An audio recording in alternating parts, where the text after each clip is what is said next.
A partir de ese momento que se empieza a grabar la clase, entonces las personas que por cualquier razón no se pudieron conectar o en fin, para que no pierdan el hilo del curso, este curso queda grabado en el enlace que yo después les voy a reenviar y también en el canal de YouTube, también lo subo. Aparte de eso, pues les voy mandando el material, que son las diapositivas que les voy mostrando en cada clase. Ya tienen las primeras de la semana pasada, donde hablábamos del canon bíblico, de cómo se fue conformando los distintos libros, digamos, cómo la iglesia definió cuáles eran los libros que correspondían a lo que tenemos como la Biblia, ¿no? Porque se escribieron muchas cosas, pero los textos que la iglesia considera que son palabra de Dios, el Antiguo Testamento y el Nuevo Testamento, para un total de 73 libros en la Biblia.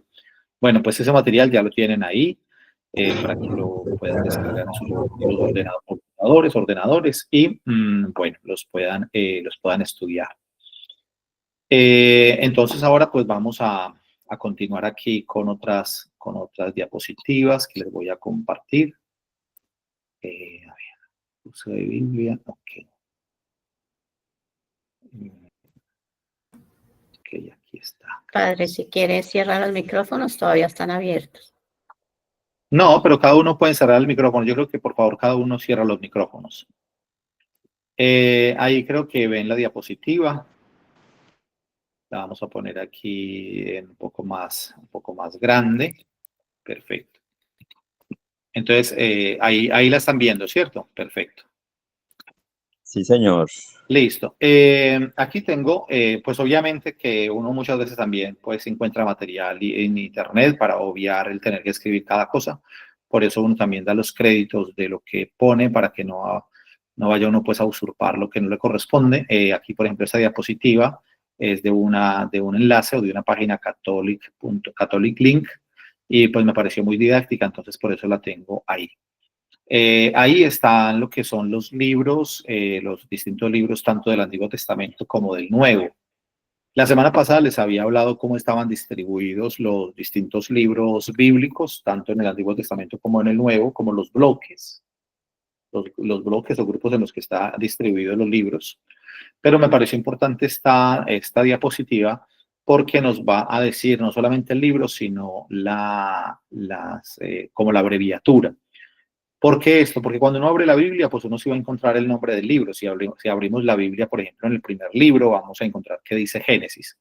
Pero cuando estamos leyendo un libro, por ejemplo, qué sé yo, estamos leyendo un libro de espiritualidad, donde hacen referencia a textos bíblicos. A veces nos pasa que estamos leyendo la vida de algún libro que nos gusta o que nos han recomendado, o de formación, bueno, de cosas de la iglesia. Y entonces nos aparecen las citas bíblicas. Y normalmente los que escriben los libros no van a poner la cita completa diciendo Génesis toda la palabra, o la palabra Éxodo, o Mateo. Entonces hay unas siglas que generalmente son las mismas en todas las Biblias. Si hay alguna modificación, será muy, pues no tan significativa.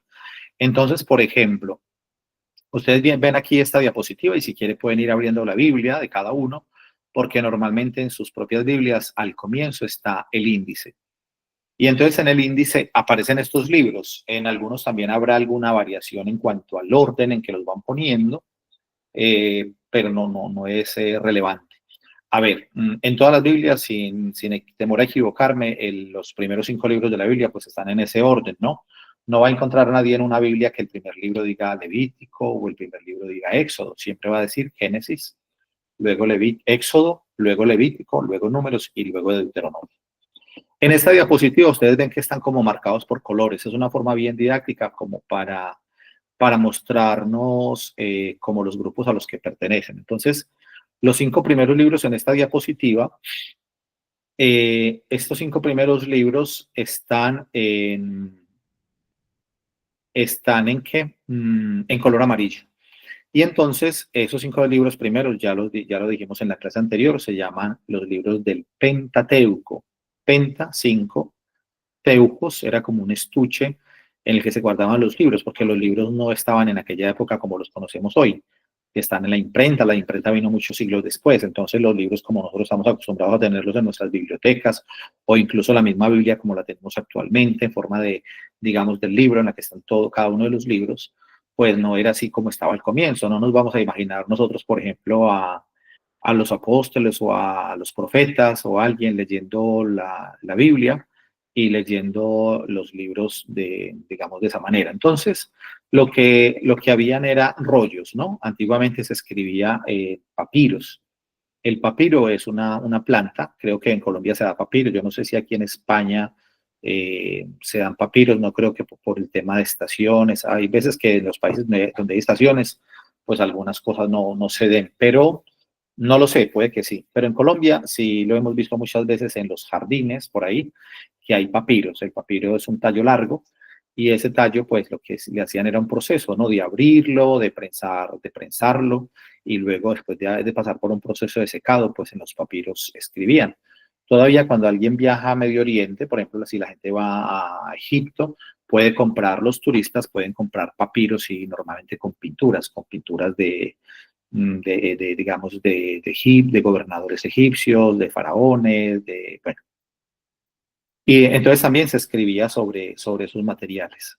Y luego, pues, esos papiros se iban luego como uniendo, o sea, se iban haciendo como unos rollos, y esos rollos entonces los enrollaban y los metían para protegerlos del viento, de la humedad, de lo que fuera, y los metían en unos estuches, y esos estuches teujos, por eso pentateuco, significa los 5 rollos que van así metidos en eso, como en esos estuches, digámoslo de esa manera. Bueno. Y para los judíos es conocida como la Torá, que significa la ley, porque es toda la parte legislativa, normativa que tiene el pueblo judío. Entonces, esos primeros 5 libros. Y entonces lo que se les decía era lo siguiente, que en todos los libros de la Biblia, cuando estamos leyendo un libro de espiritualidad o cualquier libro que haga referencias a citas bíblicas, nos van a poner siempre como la abreviatura, no nos van a poner la palabra Génesis, Éxodo, sino que nos pone la abreviatura. Entonces, esto es importante para que nos vayamos familiarizando.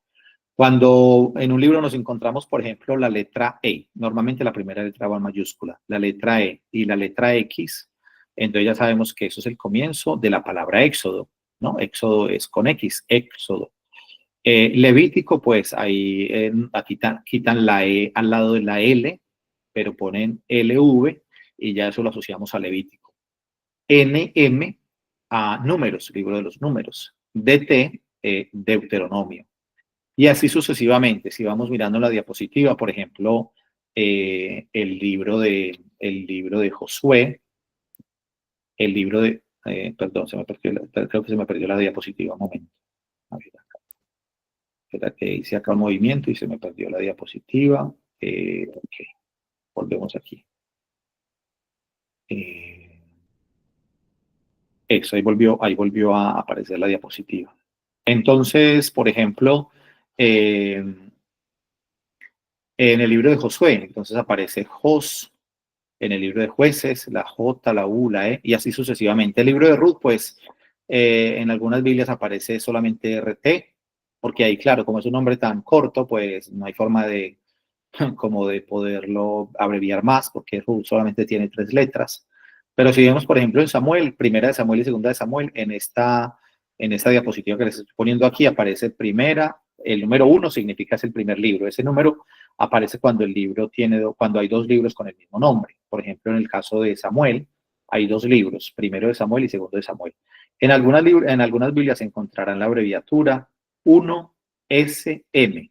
Entonces también lo pueden identificar como Samuel. 1SM. Segunda de Samuel. Porque aparece primera en Reyes y segunda. Hay 2 libros de Reyes, primera de Reyes, segunda de Reyes.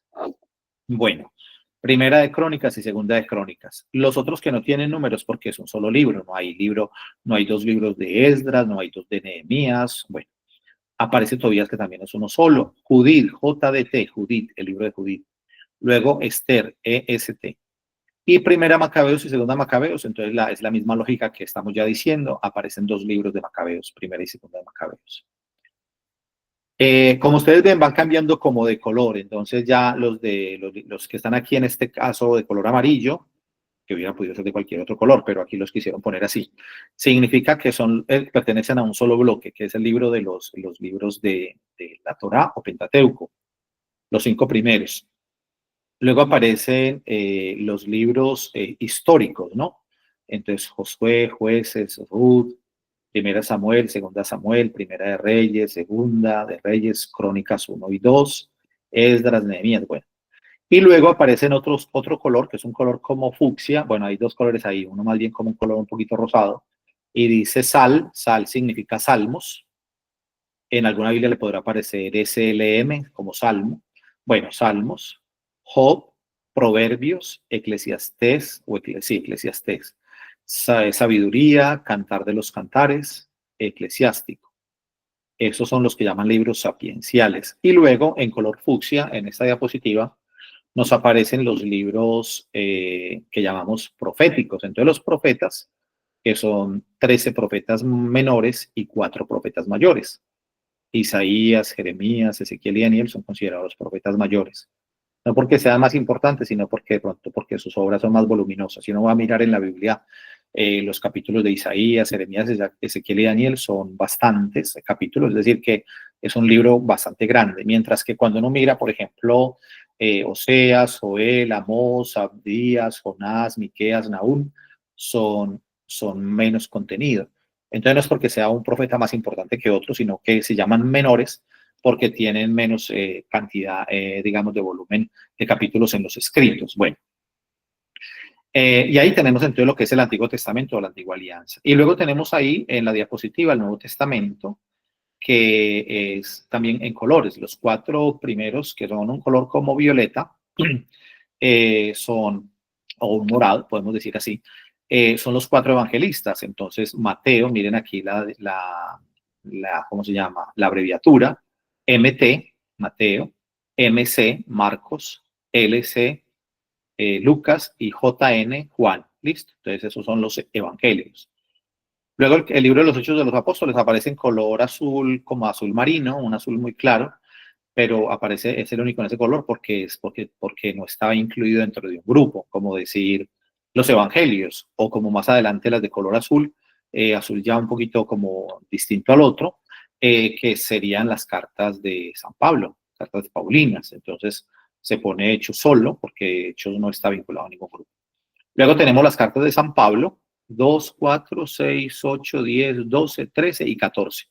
Aquí hay una salvedad para explicar. Una persona me había hecho una pregunta que si está conectada de una vez la respondo, pero ya se la había mandado, digamos, en el chat de Olga Carrero. Te había preguntado cuáles eran las cartas de San Pablo, porque no todas las cartas de San Pablo son de autoría de Pablo. No, espero que no.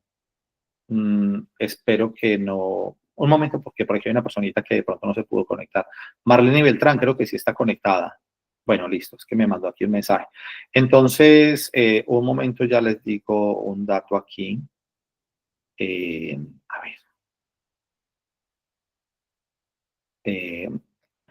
Había preguntado a una persona, yo le había contestado en un grupo que tiene Olga Carrero, y preguntaba de las cartas de San Pablo, porque las cartas de San Pablo son 13 cartas. Si ustedes miran en la diapositiva, aparecen en color 14. Alguien se preguntará, bueno, ¿por qué 14? Porque antiguamente se pensaba que todas eran de San Pablo, incluido la carta a los hebreos. Les cuento como dato, cuando yo era pequeño, es decir, estaba muy jovencito, sí, era niño, era monaguillo en una parroquia en Manizales, en la Inmaculada, que algunos que son de Manizales conocen, la Inmaculada Concepción de Manizales, que allí fui monaguillo muchos años y también allí fui ordenado sacerdote. Pues cuando yo era pequeño, en el leccionario, que es, digamos, el libro que se utiliza para las lecturas de las misas, que tiene las lecturas que corresponden a cada día de la liturgia, yo recuerdo que yo alcancé a leer que decía lectura de la carta del apóstol San Pablo a los hebreos, porque hasta ese momento, estoy hablando década de los 80 más o menos, o sea, no tan lejos, 1980, 80 y algo. En esa época, hasta ese momento todavía la iglesia le atribuía al apóstol Pablo la carta a los hebreos. Entonces, los que hicieron esta diapositiva, pues metieron hebreos ahí, pero realmente no corresponde, en cuanto que la carta a los hebreos en este momento, digamos que se piensa que es una carta anónima en el sentido que todavía no se ha encontrado quién es el que la escribió. porque está dirigida a los hebreos, pero no se sabe quién la escribe. ¿Y por qué llegaron a la conclusión de que no es de San Pablo? Pues si se demoraron tantos años. Porque después de hacer una crítica comparativa de los textos y todo, pues llega un momento en que se puede concluir que el lenguaje no es de San Pablo. Pues es decir, que voy a poner un ejemplo concreto. Antes de que se utilizaran los computadores, los ordenadores, como dicen aquí los españoles, antes de que se utilizaran los computadores, era más usual que la gente escribiera cartas a mano.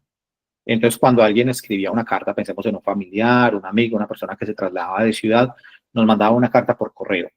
Cuando nos mandaba esa carta, nosotros podíamos saber fácilmente que esa carta era de esa persona, porque si habíamos recibido ya varias cartas o le conocíamos su letra, era indudable. Si la escribiera otra persona, nos daríamos cuenta inmediatamente por la caligrafía que esa carta no la escribió esa persona.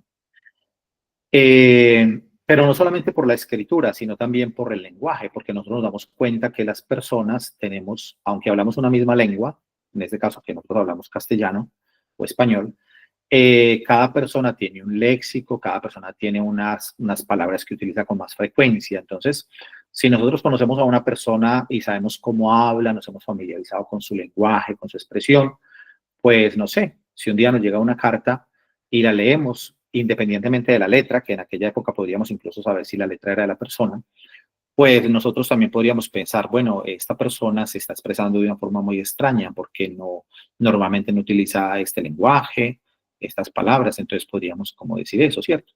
Hoy cuando ya no se escriben cartas normalmente a mano, sino que todo está con los computadores, pues si alguien nos mandara una carta y no la firma, la carta, sabemos que cuando se mandan documentos hay que firmarlos a mano, aunque sean escritos o al menos, es decir, firmarlos y después escanearlos para enviarlos, pero al menos tenemos que firmarlos. Pero pensemos que alguien nos escribe una carta por correo electrónico y nosotros nos quedamos pensando, ve, esta carta tan rara, esta carta, ¿no? Esta persona, ¿por qué está hablando de esta manera? Entonces nos damos cuenta que quizás no es.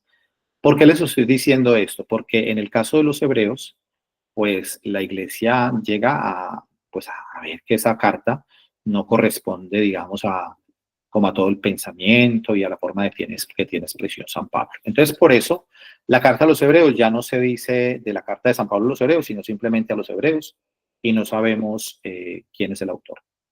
Algún día puede que se sepa, aparezca por ahí en los descubrimientos arqueológicos, algún documento que pueda dársele fiabilidad, credibilidad, y pueda la iglesia en un momento decir, bueno, la carta a los hebreos la escribió tal persona. Bueno, pero hasta ahora no. Con respecto a las otras cartas de San Pablo, quedan entonces 13 cartas de San Pablo. Y de las cartas de San Pablo, que son 13, quitando hebreos, no todas las 13 cartas las escribió el apóstol Pablo. Solamente escribió 7 cartas. Y esas cartas son la carta a los romanos, la primera y la segunda de Corintios, la carta de Gálatas, carta a los filipenses y la primera carta de los tesalonicenses y a Filemón. Entonces contamos Romanos, 1 y 2 de Corintios, Gálatas, Filipenses, primera tesalonicenses y Filemón. Ahí tenemos 7 cartas de San Pablo escritas de puño y letra del apóstol. Y luego hay otras cartas que no las escribió San Pablo, que son Efesios, Colosenses, segunda de Tesalonicenses, primera y segunda de Timoteo y Tito. Estas 3 últimas también son llamadas cartas pastorales por por el contenido que tienen, porque son cartas como de dar como directrices prácticas sobre la vida de las comunidades, entonces llaman cartas pastorales estas 3 últimas, la primera de Timoteo, la segunda y la tercera.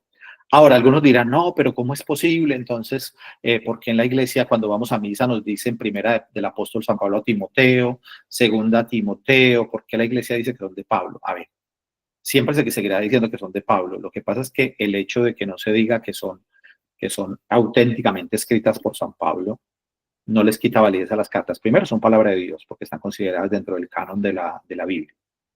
Y lo otro, que porque se siguen llamando de San Pablo a Timoteo, porque esas cartas, digamos que esas cartas la comunidad les dio la autoridad de Pablo por darles también realce y autoridad, por la relevancia que tiene Pablo.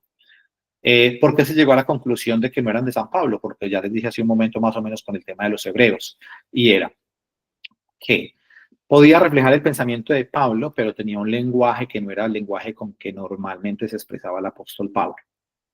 Voy a poner un ejemplo para que esto quede aquí como muy práctico. Ahora con la tecnología que tenemos, podemos tener esta clase grabada, es decir, que ahora estamos en esta charla y después la podrán ver en YouTube, la podrán ver en el enlace que yo les mando y listo, la pueden tener. Pero asumamos que de las personas que están en este momento escuchando, viendo la clase desde su casa en el teléfono o en el computador, las personas en este momento están tomando apuntes. De pronto alguna persona está tomando apuntes, tiene ahí una libretica y está escribiendo. Entonces resulta que con el paso del tiempo, que ya nosotros, no sé, que yo esté trabajando en otra parte, en otra parroquia, que ya no estemos en el curso bíblico, alguna persona un día diga, pues yo tengo esto aquí como estas memorias de las clases que nos dio el Padre Leonel y voy a publicarlas o no sé qué, o las voy a dar a conocer. Y entonces, eso yo no lo escribí, pero sí lo dije, es decir, lo escribí yo, pero las personas que lo escucharon o que lo redactaron lo pusieron por escrito. Creo que queda clara la idea. Entonces, esa persona sería como la que escribió eso, pero sí fue lo que dijo Pablo. Entonces, pensemos en San Pablo que visita comunidades, que tiene relación con las personas, y las personas iban como de alguna forma como recopilando como las frases de San Pablo y muchas cosas, y entonces aparecen esas cartas y que son consideradas palabra de Dios, obviamente, porque son del primer siglo y son, bueno, son de la época apostólica, y le dan la autoría de San Pablo. ¿Por qué? Porque refleja el pensamiento de Pablo, aunque no refleje pues exactamente su misma, digamos, su mismo léxico. Veo que Patricia Londoño levantó la mano. Habíamos hablado como al principio del curso que íbamos a dejar como los últimos 10 minuticos para hacer preguntas, que de hecho la vez pasada abrimos el espacio y como nadie preguntó, continuamos la clase hasta las 9:30. Entonces lo vamos a dejar ahí si quiere Patricia, pues tenga en cuenta la pregunta, para como que yo no pierda aquí un poquito digamos, como el ritmo que tengo con la clase. Pero igual le vamos a atender que levantó la mano para poderlo, pues, responder la pregunta al final. Bueno, listo. Entonces tenemos de las cartas de San Pablo, pues como ya les dije, esas 7 cartas que escribió el de puño y letra, las otras que son atribuidas a Pablo, pero que seguramente fue por algunos discípulos de San Pablo. Y luego tenemos esas cartas que están allí de color, bueno, que aparecen allí de color verde, que sería lo que se llaman las cartas católicas. Católicas no porque el resto no sea católico, obvio. No estamos diciendo que entonces de la Biblia solamente las cartas católicas son esas y el resto no son católicas. Católica en un sentido muy concreto, que no tienen un destinatario en común. Si ustedes observan, por ejemplo, en las cartas de Pablo es de San Pablo a los romanos, o sea, hay una comunidad cristiana concreta que son los romanos. Está la comunidad de Corinto, primera carta a los Corintios o segunda carta a los Corintios, comunidad de Corinto. A los Gálatas, en Galacia, ¿no? Los Gálatas, entonces la carta a los Gálatas, a los Efesios, son dirigidas a comunidades concretas. Y algunas no son dirigidas a comunidades concretas, sino a personas, como el caso de Timoteo, como el caso de Tito, como el caso de Filemón. Bueno, y la misma carta a los hebreos, que aunque no sabemos quién la escribió, pues está dirigida a los hebreos.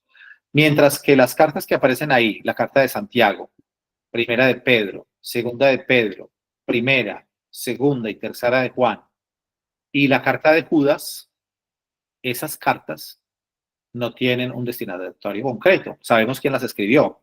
Santiago, uno de los apóstoles, Pedro, Juan, Judas, el que llamamos Judas Tadeo, no Judas Iscariote, y sabemos quién las escribió. Pero como no tienen un destinatario concreto, no es que Pedro haya dicho de la primera carta de Pedro a los tesalonicenses o de la primera carta de Juan a los Gálatas. No, es una carta abierta a todos, entonces por eso tiene el título, el nombre de cartas católicas, como el término, entendiéndolo como universal. Y luego tenemos allí el último libro que se llama el Apocalipsis de San Juan, bueno, se le atribuye a San Juan, que significa revelación, es el último libro de la Biblia, es un libro muy particular en cuanto que es lleno de simbolismos, bueno, cuando sea su momento nos vamos a acercar un poco. Entonces el libro del Apocalipsis, que utiliza muchos simbolismos, palabras que a veces nos pueden sorprender un poco y que hablan de lo que acontecerá en el futuro, y bueno, entonces ese es el libro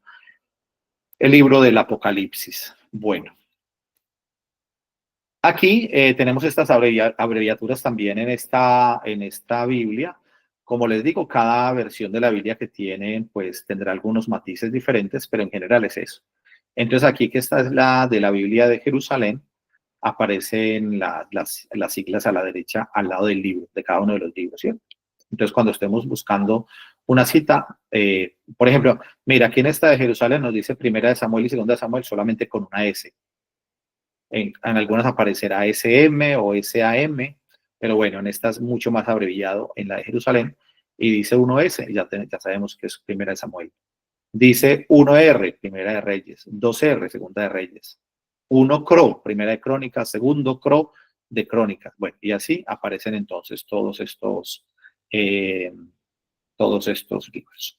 Si notan, en esta diapositiva hay una particularidad entre comillas, entre paréntesis, en el libro del Eclesiastés, que no es el mismo libro del Eclesiástico. Ojo, son dos, suenan parecidos, pero no son.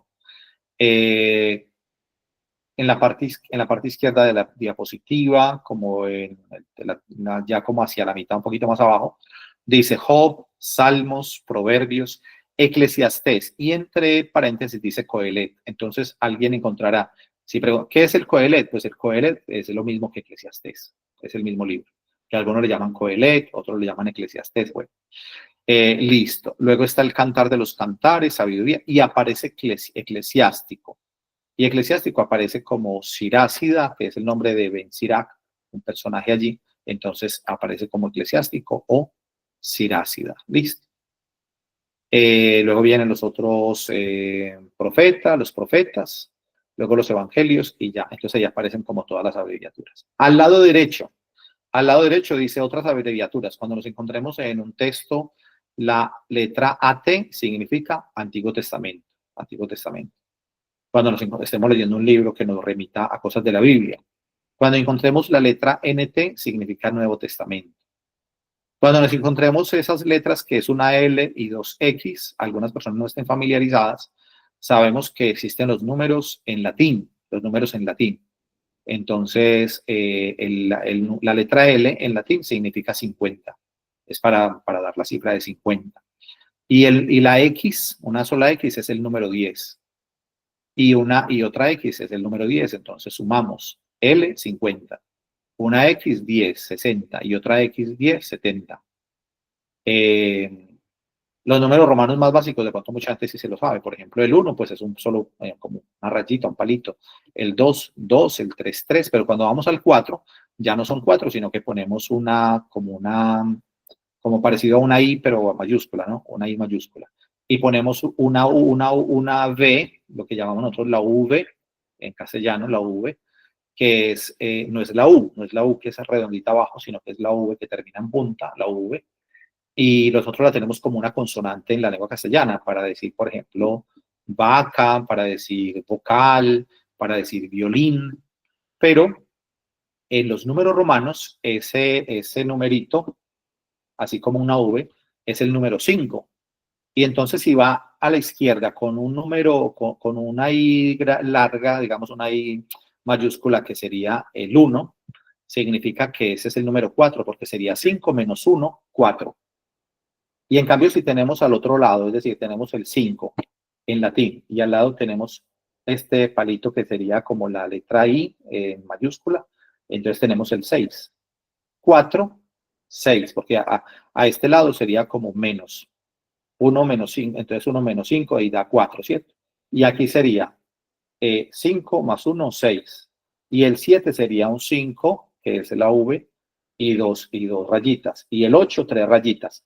¿Qué pasa cuando llegamos al 9?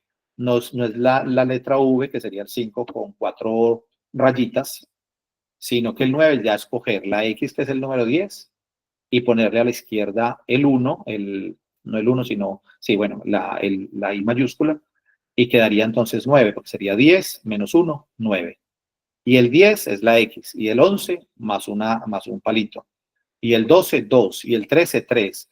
Y el 14 sería una X, un número, una I mayúscula, y luego otra vez el 5, porque como está en la mitad esa, y entonces ya quedaría 14. Y luego, bueno, pero no nos vamos a enredar más ahí, pero es como para que tengan un poquito en cuenta que cuando se encuentren el número 70, que es LT, XX está haciendo referencia a la Biblia griega o de los 70. No nos vamos a enredar con eso ya poco a poco nos vamos familiarizando, porque algunas personitas que son nuevas dirán, uy, pero eso es tan difícil, y después eso se me olvida, ¿no? Eso no sé, eso con el tiempo no se va familiarizando. Entonces, ¿qué significa la Biblia griega o de los 70? Era ese texto del Antiguo Testamento, que ya les dije en la primera clase, que tenía los libros en griego, los 7 libros adicionales, ¿recuerdan? Porque el libro de los judíos tenía solamente 39 libros. Y luego esos 7 libros, 39 escritos en hebreo. Y luego los 7 que se le adicionaron después de que los judíos fueron deportados a Babilonia y todo eso, ya por allí ellos habían, las nuevas generaciones habían olvidado la lengua hebrea, porque pasa como, por ejemplo, no sé, si 2 personas de un país se van a otro país con otra lengua, las personas mayores van a tener más dificultad para aprender la lengua nueva, porque ya si están muy mayores, a ver, podrán aprenderla si se lo proponen, pero va a ser más difícil. Nosotros tenemos en Colombia una expresión muy particular que decimos que el oro viejo no aprende a hablar. Entonces, es como para decir a ver, que una persona que se va a otro país, que ya es mayor, va a tener más dificultad para aprender esa lengua, pero si lleva a sus hijos jóvenes o niños, ellos son como una esponja y ellos rapidito aprenden esa lengua. Pero si después pasan los años y esa personita que se fue muy niña para ese país, muy niño o muy niña, para ese país, pues es muy posible que cuando sea grande ya no domine su lengua madre lo mismo. Y luego si esa persona tiene hijos en ese lugar, sus hijos ya nacidos en ese país, en Francia, en Italia, en Inglaterra, que en cualquier lado que podamos poner como ejemplo, pues ellos van a tener su lengua materna prácticamente, la lengua con la que nacen, ¿no? Pero luego es posible que ellos ya no sepan hablar de la lengua de sus abuelos. Entonces sucedió más o menos eso con los judíos. Cuando los judíos fueron deportados a Babilonia, cuando tuvieron la posibilidad de volver, que hubo pues digamos que los babilonios fueron vencidos por los persas, entonces viene un rey, hace un edicto, el rey Ciro, el edicto del rey Ciro les permite a los judíos volver a su tierra. Entonces ellos volvieron, pero no todos. Puede pasar que, como digamos en las realidades que hemos tenido nosotros, por poner un ejemplo así claro en Colombia, personas han tenido que dejar el campo para irse a las ciudades o a otros lugares porque ha habido una situación de orden público que han sentido que sus vidas peligran o los han obligado a irse. Entonces ellos se van a las ciudades grandes. Y en las ciudades grandes, pues ellos anhelan volver un día a su tierra. Pero ¿qué pasa? Que los hijos, si se quedan mucho tiempo, los hijos van a crecer y los hijos van a establecer lazos con amigos, con la cultura, con la ciudad, con todo. Y cuando sean grandes, pues incluso por oportunidades laborales, no van a querer volver a vivir allá. Y entonces, ¿qué va a pasar? Pues los padres tampoco van a volver porque dicen, preferimos estar con nuestros hijos que irnos solos al campo de nuevo. Entonces se terminan quedando en la ciudad. Y entonces esas personas pues ya se van como desarraigando. ¿Qué sucede? Que los judíos tuvieron la posibilidad de volver a su tierra después del destierro, pero no todos volvieron. Entonces los que se quedaron con el paso del tiempo, sus hijos y sus descendientes, fueron olvidando la lengua hebrea. Entonces la lengua hebrea fue quedando como circunscrita solamente al lenguaje, digamos, litúrgico. Entonces la gente tenía la Biblia en hebreo, los cantos cuando hacían sus celebraciones, pero ya las nuevas generaciones no conocían casi eso. Pues cómo eran los textos bíblicos. Entonces al final, pues surgió como la idea de hacer la traducción, del hebreo al griego, porque esas culturas habían absorbido ya la lengua griega, que era el imperio de Alejandro Magno, entonces eso había avanzado casi hasta la India. Bueno, entonces toda esa zona, toda esa región, pues había quedado con esa lengua digamos, de los que habían pasado por allí. Y entonces la gente conocía más el griego que el hebreo. Entonces surgió la idea de traducir toda la Biblia, Antiguo Testamento, porque el Nuevo todavía no existía, traducir los judíos, traducir la Biblia del hebreo al griego. Y también en ese tiempo habían surgido algunos libros también en esas comunidades que estaban lejos, habían surgido algunos libros en griego, que ellos también los pusieron ahí. Entonces, por eso la Biblia, el canon alejandrino o la Biblia de los 70, la Biblia griega, tiene más libros que la Biblia judía primitiva, porque esa era solamente en hebreo, 39, más 7, que luego ya quedaron en esta versión de los 70. Y, y esa versión se llama de los 70 o Septuaginta porque las tribus de Israel eran 12 tribus, recuerdan, Antiguo Testamento, 12 tribus. Entonces, escogieron a 6 sabios, como a 6 personas representando cada tribu de Israel. Entonces dijeron, somos 12 tribus, vamos a escoger 6 sabios, 6 personas eruditas que conozcan bien todo esto, para que hagan la traducción de la Biblia al griego. Entonces escogieron 6 por tribu. Si contamos las 12 tribus, 12 por 6, 72. Entonces realmente fueron 72 los que se trasladaron a Alejandría, al norte de Egipto, a hacer la traducción de la escritura al griego. Pero, aunque eran 72, la versión se conoce como la versión de los 70, eran 72, pero se pasó como a la historia como la versión de los 70.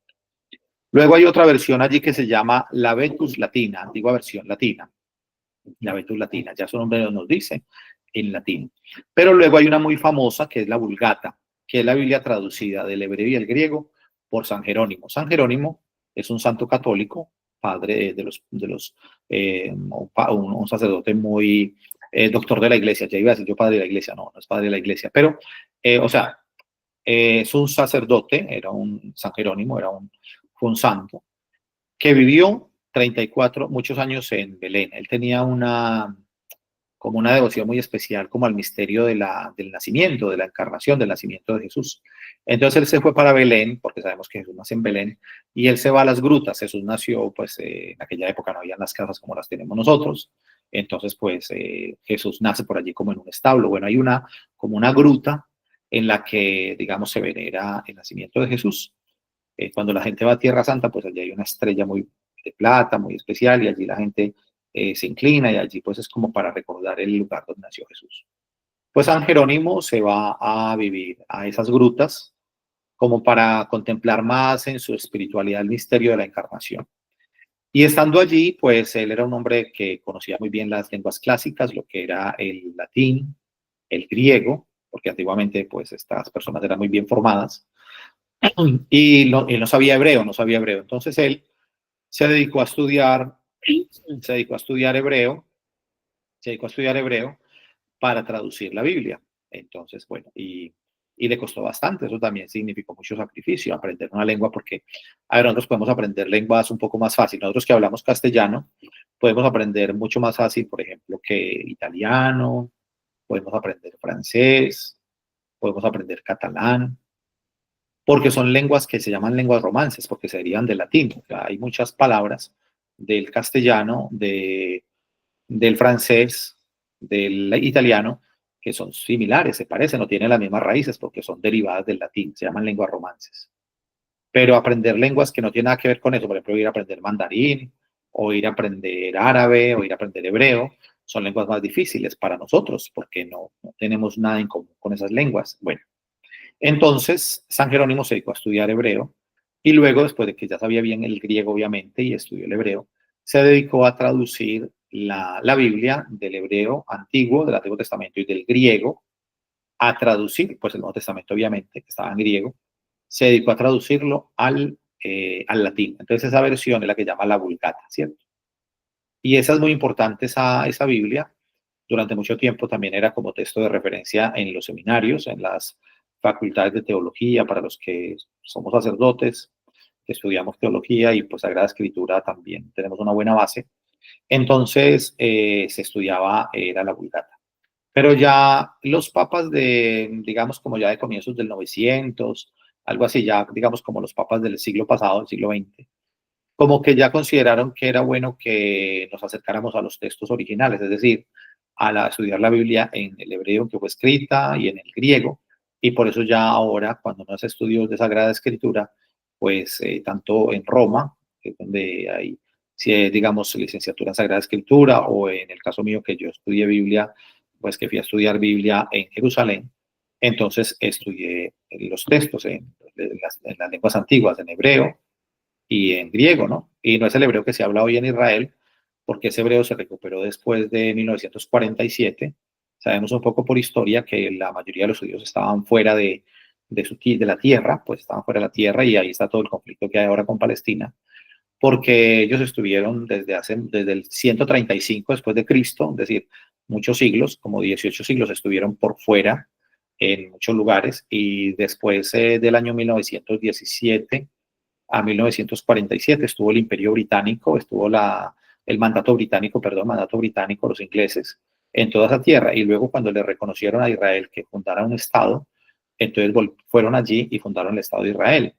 Y bueno, y está todo el tema, que no me voy a meter aquí yo en ese tema ahora tan complejo, pero está todo el tema con Palestina, todo lo que vemos de la Franja de Gaza, que al final todo es un conflicto de tierras y un conflicto religioso, bueno, que hay allí. Entonces ellos recuperaron el idioma hebreo, pero el idioma hebreo moderno es más sencillo. El idioma hebreo moderno pues tiene, a ver, ellos obviamente no tomaron, lo retomaron o lo revivieron de la Biblia, ¿no? Pero obviamente habían muchas expresiones en la Biblia que ya no tenía sentido utilizarlas hoy en día en la cotidianidad, entonces muchas palabras quedaron allá como arcaicas, entonces no están incluidas dentro del hebreo moderno.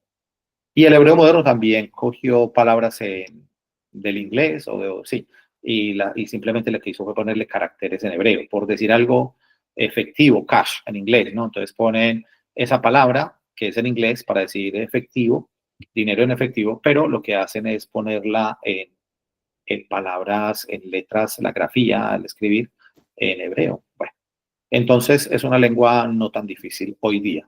Pero los que estudiamos Biblia vamos a estudiar es el hebreo antiguo, que ya no se habla, sino que es el hebreo de la Biblia, el hebreo que ya es considerado como una lengua muerta en ese sentido. Lo mismo que el griego ha pasado como por tres momentos. Está el griego de los clásicos, que de la Ilíada, de la Odisea, de Homero, pues obviamente no de Homero Simpson, pero de Homero. Entonces están estos clásicos de los griegos, entonces era el griego clásico, ¿no? Después vino el griego de la Biblia, que se llama el griego koiné. Griego koiné significa el griego callejero, que hablaba la gente aunque no tuviera formación. Es como nosotros hablamos nuestra lengua, pero no todas las personas hablan de la misma manera, porque, por ejemplo, una abuelita nuestra de pronto no tuvo la oportunidad de ir al colegio y es campesina, entonces habla como una campesina y sabe hablar y se sabe expresar en nuestra lengua, pero no va a decir, por ejemplo, haya, sino que va a decir aiga, pues porque no sabe las normas de la gramática ni nada de esas cosas, y se hace entender hablando en su lengua, pero habla pues de una forma muy básica, ¿no?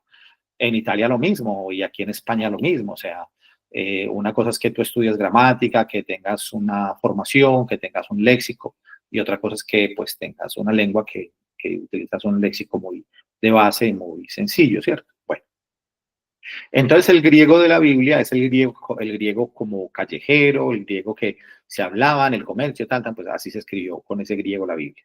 Obviamente para poder llegar también a gente, y porque, pues, a ver, dentro de los que están escritores de la Biblia, pues sí, San Pablo era cultivado, porque San Pablo sí había estudiado, sí había formado a los pies de Gamaliel, era del grupo de los fariseos antes de su conversión, y tenía ciudadanía romana, entonces Pablo era un erudito. Y si vamos a hablar de San Lucas, pues el evangelista Lucas también dicen que era médico y era una persona muy preparada, y cuando uno ve el evangelio de Lucas se da cuenta que es bien distinto a los otros evangelistas en cuanto al lenguaje.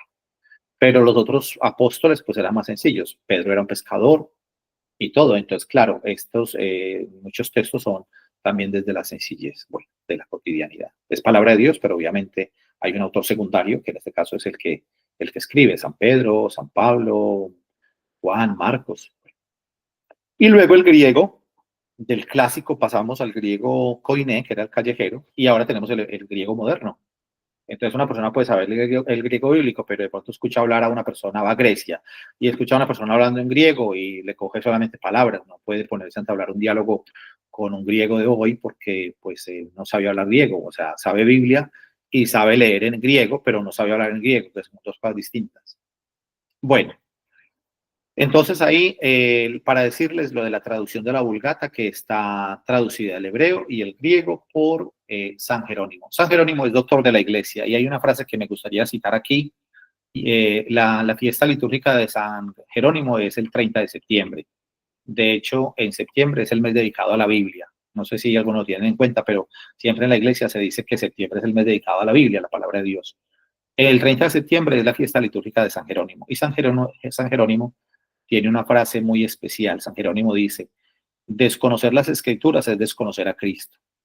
O sea, eso, desconocer las escrituras es desconocer a Cristo. Y yo creo que esta es una de las motivaciones de este curso de formación bíblica, porque nosotros los católicos tenemos que reconocerlo, pues un poco perezosos para el tema de la Biblia. Sí, tenemos muchas devociones, las devociones a los santos, que no está mal tampoco. Tenemos la devoción a los santos, hacemos las novenas y todas cosas que en algún momento también lo hablaremos, pero que está bien, o sea, tenemos nuestra religiosidad popular y eso también es alguna cosa muy bella. Pero a nivel de Biblia no tenemos tanto. Y en eso nos dan, como decimos en Colombia, los españoles aquí no lo entenderán, pero decimos que nos dan sopa y seco. Es decir, que una persona evangélica conoce mucho de la Biblia, aunque ahí también hay sus cosas, porque tampoco interpretan la Biblia como debe ser en cuanto que la interpreta cada uno a su manera, porque van como ruedas sueltas por ahí. Entonces, en cada esquina, al menos en América Latina, nos encontramos en cada esquina, en Bogotá, en nuestras ciudades, en cada esquina una iglesia. Entonces está el pastor allí, iglesia Ríos de Agua Viva, Manantial de Vida, Asambleas de Dios, Pentecostales, bueno, de todo. Y cada uno tiene su pastor y cada uno va interpretando y entendiendo cada uno a su manera la Biblia, y eso también es muy delicado. ¿Por qué? Porque hay un problema. Perdón, ya iba a decir yo Martín Lutero tenía un concepto que lo manejan todos los protestantes. Solo escritura, o sea, para ellos solamente se rigen por la palabra de Dios. Y eso es muy delicado, porque San Pedro, en uno de los versículos de una de las cartas de San Pedro, dice, la palabra de Dios no es para interpretación privada. Esto lo explicaremos en otra clase, porque no nos da hora, pero la palabra de Dios no es para interpretación privada, en el sentido de que nosotros como católicos no podemos coger un texto bíblico y decir, bueno, pues esto oficialmente es lo que quiso decir San Pedro en este versículo, o San Pablo. No. Que el Espíritu Santo nos hable y nos pueda hablar al corazón en la vida personal de cada uno, claro que sí. Pero yo no puedo erigirme en una persona que diga, no, pues San Pablo dijo esto y eso no tiene vuelta de hoja. Así lo interpretamos aquí. Y el otro también con la misma Biblia y el mismo versículo va a decir lo mismo. Entonces ahora tenemos una proliferación de grupos y de cosas muy tremendas, ¿cierto? En la Iglesia Católica tenemos el magisterio y la tradición, o sea, tenemos la palabra de Dios, magisterio y tradición. Eso será otra clase que tendremos para entender cómo nosotros vamos más seguros en la interpretación bíblica, porque la Iglesia nos acompaña en esa tarea, ¿cierto? Bueno, entonces, por ejemplo, si uno, esto pasa mucho en América Latina, en Colombia, si uno, por ejemplo, le tocan la puerta un domingo por la mañana y uno se asoma por la ventana y ve a un par de personas con una Biblia en la mano, a nadie se le ocurre que son los católicos que van a ir a evangelizar, y uno no se equivoca. Uno piensa que vienen los evangélicos a hablarte de la palabra, y seguro que son ellos, que son de otras iglesias, no de la Iglesia Católica. ¿Por qué? Porque nosotros no tenemos eso, y nosotros no leemos tanto la palabra de Dios. O sea, tenemos Biblias en la casa y a veces por ahí gente le invierte mucho dinero a una Biblia, la abre en una trila en la sala de la casa, y cada 8 días le pasa un limpioncito para quitarle el polvo y chao. Y si mucho la tienen en el Salmo 91, porque también le ponemos un poquito ahí como de cierta cosa, como de superstición, en que yo tengo la Biblia en el Salmo 91 y entonces por eso me protege Dios, y si yo salgo no me va a pasar nada porque tengo el Salmo 91. Abonémosle a alguien que lo rece al menos.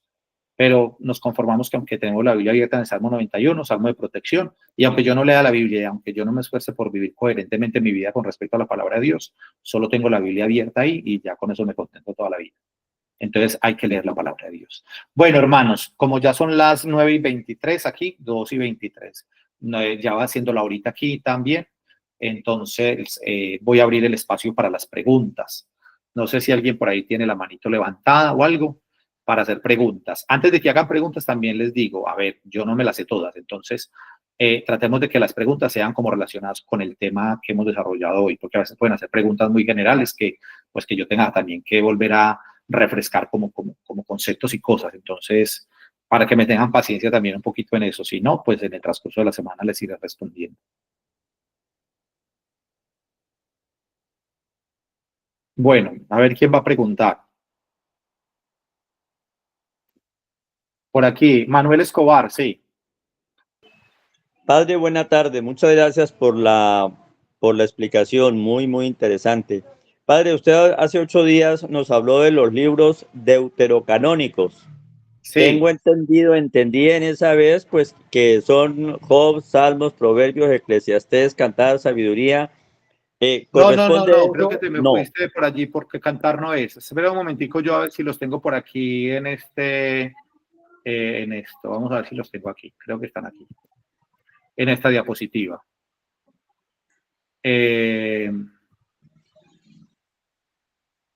Vamos a ver que la estoy abriendo. Porque son... Ahí sí los son tenemos, los están visualizando, libros deuterocanónicos. ¿O no no, los visualizan? no sale.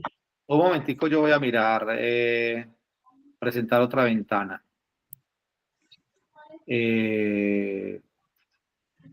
Vamos a ver.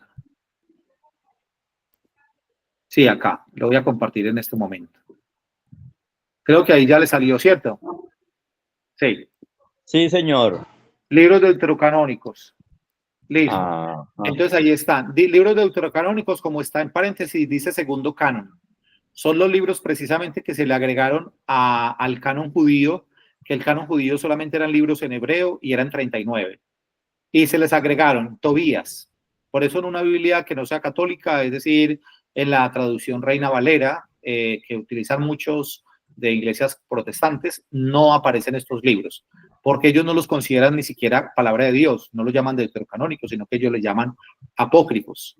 Entonces, para nosotros son palabra de Dios y son el segundo canon porque se agregaron a los libros que estaban ya en hebreo, y estos son en griego. Tobías, para que los contemos, Tobías, ahí va uno, ¿cierto? Judith, 2, Baruch, 3, Eclesiástico, 4, Sabiduría, perdón, 5, Macabeos, 6 y Macabeos, 7, es decir, 2 de Macabeos. Pero como habías nombrado, creo que Eclesiastés, entonces tengamos la diferencia en eso, porque Eclesiastés sí es del canon judío. ya, padre. Sí, Ya. entonces son estos: Tobías, Judith, Baruch, Eclesiástico, Sabiduría, Primera de Macabeos, Segunda de Macabeos, y aparte algunos textos en griego que fueron agregados a Esther. Es decir, que el libro de Esther es del canon judío en hebreo, pero tiene algunos versículos en griego, o sea que nosotros tenemos una versión más ampliada, un poco ampliada del libro de Esther. Y también, y ahí están escritos qué capítulos, del capítulo 10, versículo 4, al capítulo 16, versículo 24, es el libro de Esther, el texto que se le adicionó en griego.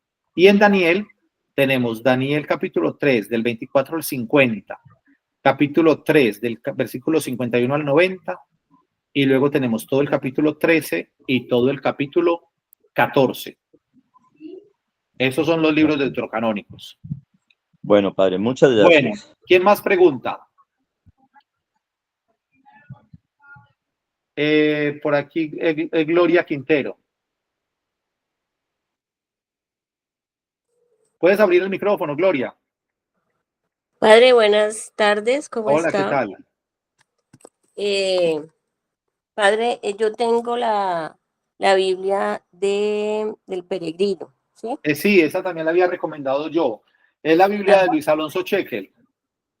Sí, Sí, entonces, esa misma, sí, esa Biblia es a mí me gusta como versión, pero los que tengan Biblia de Jerusalén es la óptima también, pero estas son muy buenas, esta es la que yo tengo. O sea, yo padre, tengo las dos Biblias, la Biblia de Jerusalén y la Biblia de esta de Luis Alonso Chequel. bueno, aquí tengo una inquietud, es que dice que el número de libros en esta edición es de 74 y no de 73, como lo indica el canon, porque están presentando de manera independiente la carta de Jeremías, que en el canon ¿Eso lo tienes en el índice o qué? sí, sí, está en las primeras páginas, en la página, esta que era, ¿qué página era? Como la 6, Página 6, vamos a ver. donde dice presentación, detrás de presentación, colaboradores, observaciones. Sí, colaboradores y observaciones. ¿Y qué dice ahí? Ah, sí, el libro en esta edición es de 74 y no de 73, como lo indica el canon. Esto se debe a que se ha optado por presentar de manera independiente la carta de Jeremías, que en el canon forma parte del libro de Baruch. Ah, bueno, pero entonces mira, acá está dando la explicación. No nos vayamos a enredar con pensar que son 74, realmente son 73. Pero aquí en esta versión, por eso hay una observación. Dice, Esto se debe a que se ha optado por presentar de manera independiente la carta de Jeremías, que en el canon forma parte del libro de Baruch. O sea, en el libro de Baruch hay una carta que es de Jeremías, y entonces aquí la ponen aparte. Asimismo, la distribución del texto en algunos libros no coincide con la distribución tradicional. Por ejemplo, Esther, Isaías, Jeremías y Daniel. Eso se debe a las opciones exegéticas tomadas por el equipo de traducción para presentar un texto más asequible al lector o oyente actual. Bueno, pero estas cosas no son tan relevantes, pero la pregunta está muy bien, porque claro, tenías ahí la confusión, pero en los libros son 73. Padre, pero entonces, de acuerdo a esto, en la carta, por ejemplo, en la Biblia de Jerusalén, Jeremías está dentro de Baruch, en el mismo libro de Baruch. No, Jeremías no está en Baruch. Una carta que llama la carta de Jeremías está en Baruch. Y estos de la Biblia del Peregrino, los traductores, la han separado del libro de Baruch, entonces así ha quedado como un libro más. Pero no, Ok. en la Biblia de Jerusalén y en la mayoría dice el libro de Jeremías, libro, no carta de Jeremías. El libro de Jeremías es un libro aparte y el libro de Baruch es otro. Solo que en el libro de Baruch, que entonces estaría esa cuestión que aparece allí, lo que tú dices de la carta de Jeremías. Vale. Listo, Padre, gracias. Vale, perfecto. Bueno, Harold Guerrero, que por aquí tenía. Los que ya habían hablado, quiten la manito. Manuel, por favor, para no volver a la palabra. Harold. Muy buenas tardes y noches para todos, padre. Hola, hermano.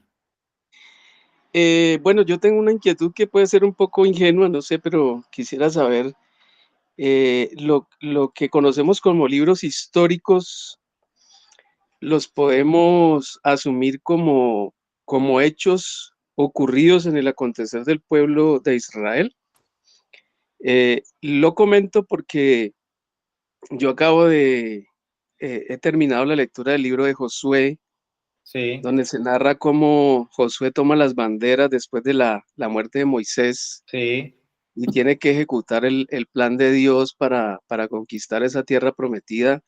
Y me ha parecido un libro fascinante, pero también muy lleno de muerte, Claro, de claro, sí. sangre, de violencia. Entonces Exacto. quisiera como tener claridad sobre eso, mi padre. Bueno, muy bien, gracias por la pregunta. Eso también es importante porque las personas cuando se van acercando a los libros, sobre todo del Antiguo Testamento, puede uno entrar como en un choque así como que fuerte. Voy a poner un ejemplo así claro. Cuando los israelitas entran y conquistan la ciudad de Jericó, que dice que estuvieron dándole vueltas a la muralla durante una semana, entonces dice allí que pasaron a cuchillo a mujeres y niños. Y entonces uno dice, uff, pero ¿cómo así? O sea, si esto es la palabra de Dios, Dios es amor, o sea, ¿por qué habla de eso? Más o menos creo que en esa línea es lo que dice pronto Harold, ¿cierto? Entonces aquí, brevemente, porque ya casi vamos terminando acá, pero esto es importante porque esto nos va a ayudar a entender cosas.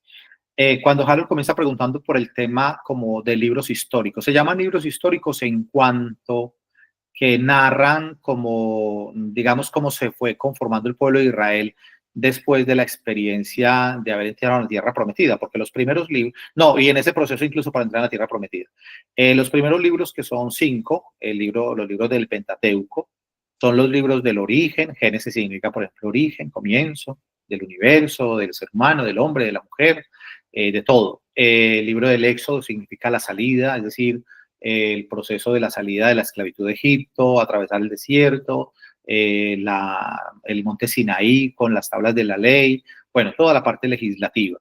Y luego después empieza el libro de Josué, que es la época de los jueces. Josué es el primero de los jueces. Y está el libro de Josué, jueces, bueno, entonces es toda esa transición. Y luego los libros de los reyes y crónicas, que ya es dentro de la historia del pueblo, ya como monarquía, ya establecido allí.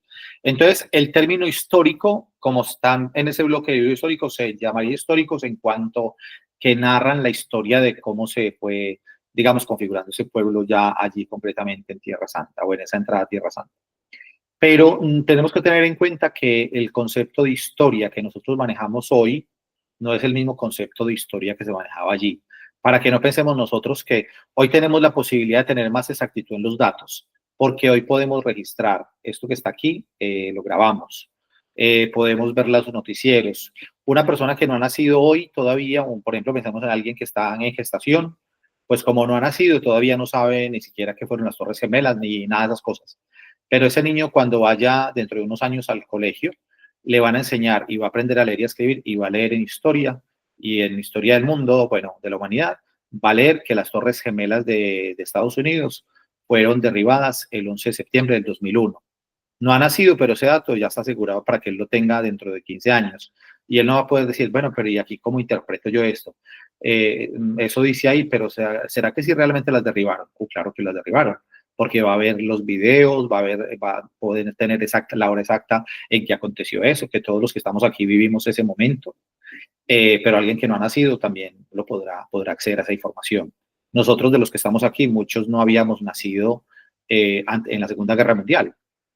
Algunos no habíamos nacido en la Segunda Guerra Mundial o alguno pues estaba pequeñito, pero hoy día tenemos acceso a la historia y a leer un poco de cosas. Entonces, la forma de hacer historia en la Biblia no es, o antiguamente no es como la tenemos hoy, porque no había nadie llevando como un diario para escribir ni nada, no, nada, sino que con el paso del tiempo, la comunidad, los israelitas van teniendo conciencia de ser pueblo de Dios y necesitan tener una identidad, y entonces aparecen todos los relatos de la Biblia, aparecen los relatos, y entonces allí tenemos que saber cómo enfocar eso, ¿no? Para que no hagamos una interpretación histórica en el pleno sentido de la palabra, como de todo lo que está ahí, ¿no? Entonces sí, así fue que pasó, y pasaron a cuchillo a mujeres y niños, porque uno dice, qué tremendo eso. Entonces, no sé si creo que da respuesta a lo que pregunta Harold. Sí, mi padre, muchas gracias. Bueno, listo. Bueno, si alguna otra persona va a preguntar, y si no, porque ya son las 36, entonces vamos cerrando. Rosa, por aquí levantó la mano Rosa. ¿Quién fue que levantó la mano? Sí, padre, buenas tardes, buenas noches. Sí, bueno, dime. Padre, sobre la versión de los 70, tengo mucha inquietud.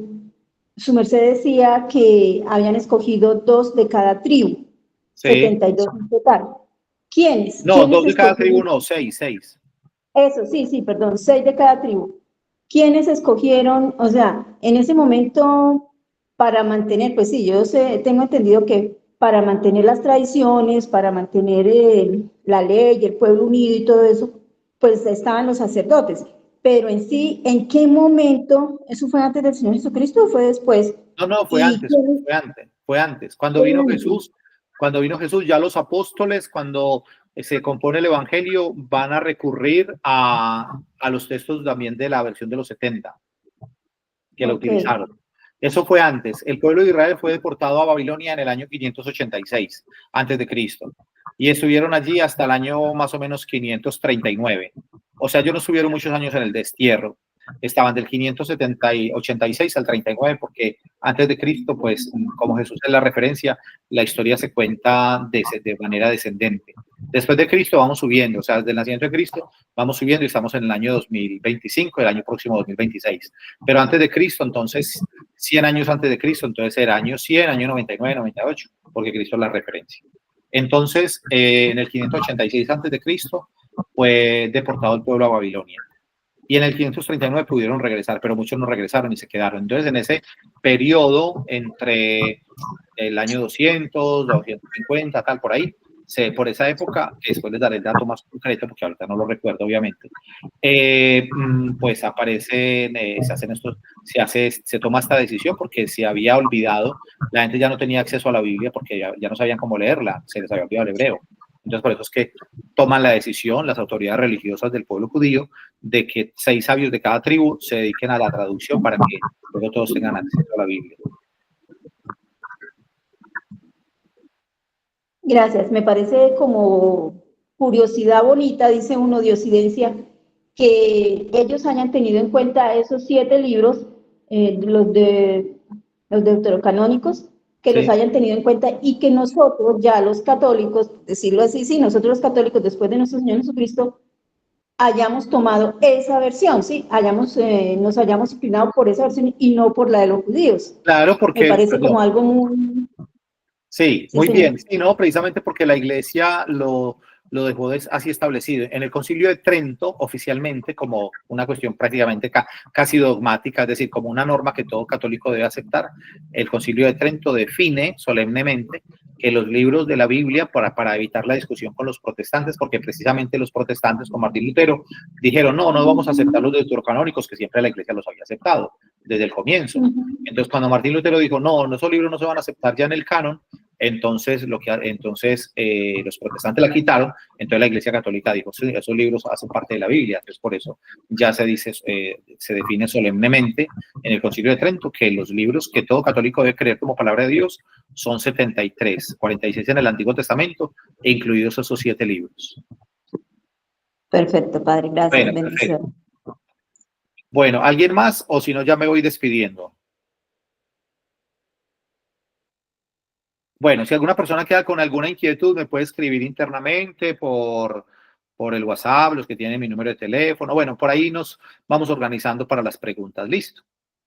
Bueno, gloria al Padre y al Hijo y al Espíritu Santo, como era en el Como era en el principio, ahora y principio, siempre. Ahora y siempre, por los siglos de los siglos. Amén. Amén. Bueno, queridos hermanos, Dios los bendiga en nombre del Padre, del Hijo y del Espíritu Santo. Amén. Amén. Gracias, Padre. amén. Bueno, Noche, entonces ya Padre, Dios le pague. cuando termine lo de la grabación, que ya aquí voy a tener ya la grabación.